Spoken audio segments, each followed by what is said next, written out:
Live from Fargo and serving you on TV, online, and on the go. This is Valley News Live at 6.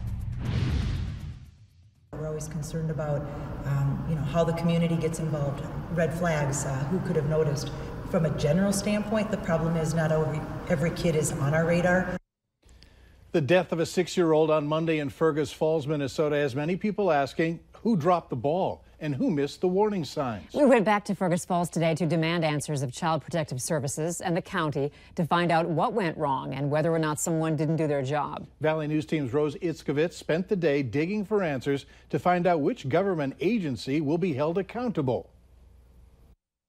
We received reports from sources saying that they had called CPS about this. I'm just wondering. I'm sorry, I can't comment because it's still an active investigation. So at this point, we would have no other releases to offer. So we're just trying to figure out what went wrong. It's, the fact that it got reported. Gruesome court documents detail a lifeless Justice Ray Berland brought to the hospital on Monday. His two caretakers, Bobby Christine Bishop and Walter Henry Weinhoff, now face charges of murder and malicious punishment of a child. But sources tell us they witnessed and reported to Child Protective Services savage beatings on Justice and another 6-year-old child well before Justice's death. Which begs the question, why was this not prevented? What happened? What fell through? A lot of times there's so many rumors that go on and what people may have thought they did, or they say they did it, but they really didn't do it. That's part of the battle is with law enforcement, and in this case, a child protection unit trying to gather, they investigate. People tell us about that we've called, we've let them know about this. Are you still not even sure that that's happened, that people have called? Sometimes it really is, well, no, I didn't see it, somebody else told me that. That's the stuff law enforcement and CPS have to work with. I sat in Child Protective Services waiting for the director to give me some answers. Instead, she chose to call me and said she was preparing a statement. The statement simply goes over the service's protocol when receiving a child maltreatment report, but it doesn't address any of the questions in this case. A quick glance at Bobby Bishop and Walter Weinhoff's public records shows a laundry list of states and counties they've moved to over the past years. One source telling us that's because Child Protective Services doesn't update one another from county to county. When I had Deb Schustrom of Child Protective Services on the phone, I asked her if they'll be able to do anything differently in light of learning from this case. She told me any case has a review process and they look at what occurred and it helps them, quote, learn from it for future cases. Mike, Andrea. All right, thanks, Rose. To see Child Protective Services statement, along with previous coverage of the incident, head to our website at valleynewslive.com and click on this story. Meanwhile, bond for both Bishop and Weinhoff has been set at $2 million each or $1 million each with conditions. And we're following a developing story out of Breckenridge, Minnesota, where police are investigating after a 3-year-old was found dead earlier this week.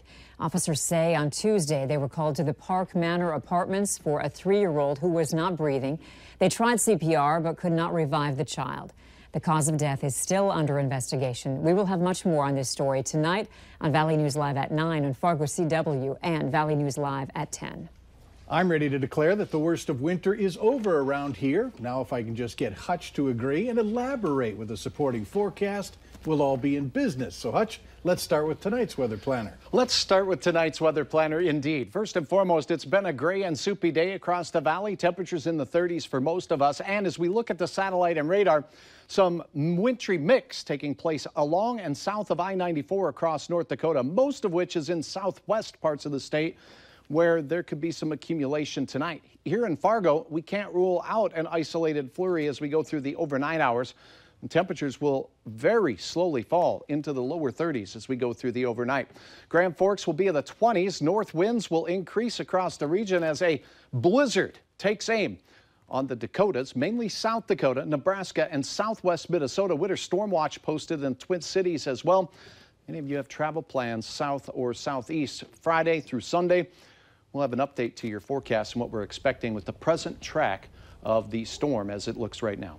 Well, it's a start. For us, it's a better looking start, yes. Thanks. Clay County officials are still looking for 49-year-old Rich Hansen.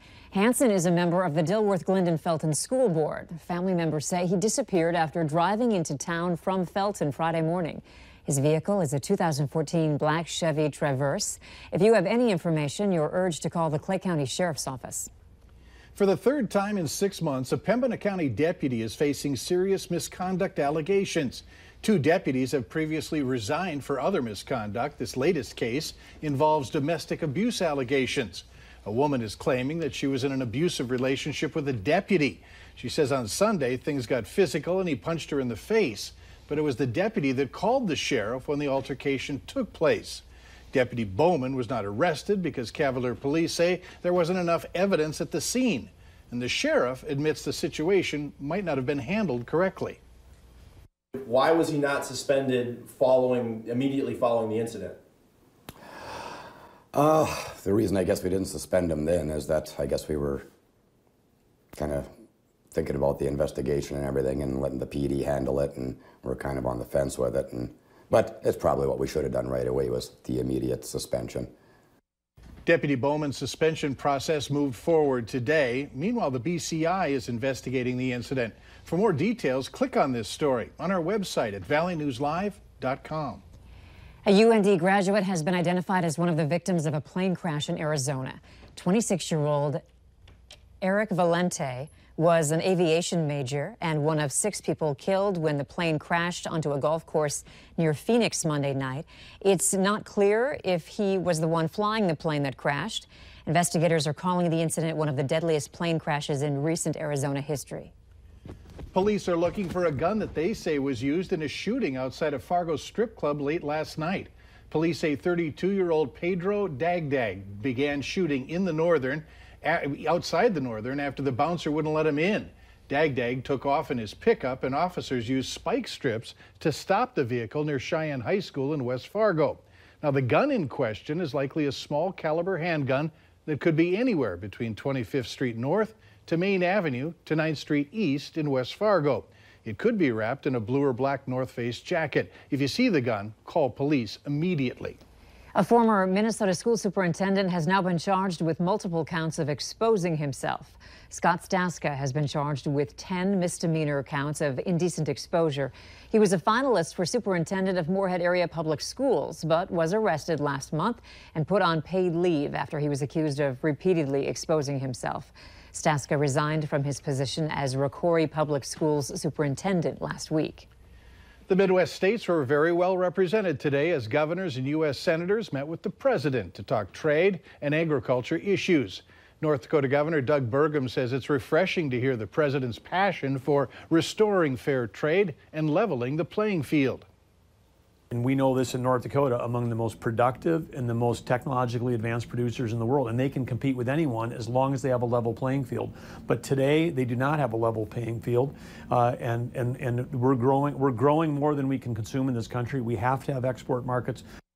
The governor was one of 3 governors in the White House meeting today, including Iowa and Nebraska. Also in attendance were members of Congress, including North Dakota U.S. Senator John Hoeven. Summer is just around the corner, and soon we'll be spending less time indoors and more time out on the lakes. If you're looking for a fun session to get you moving toward fitness, Fargo Fit Life is teaming up with the Fargo Brewing Company for Boot Camp on Tap. The event is on April 27th. You'll get a full-body 30-minute workout and a chance to enjoy your favorite brew. And don't worry if you're not an avid gym goer. We're told Boot Camp on Tap is for all levels of fitness. The event will be held April 27th and costs $10. Later on Valley News Live at 6, an update to a story we ran last night concerning complaints with local mail delivery. Up next, what's being done to keep the roads we travel on safer.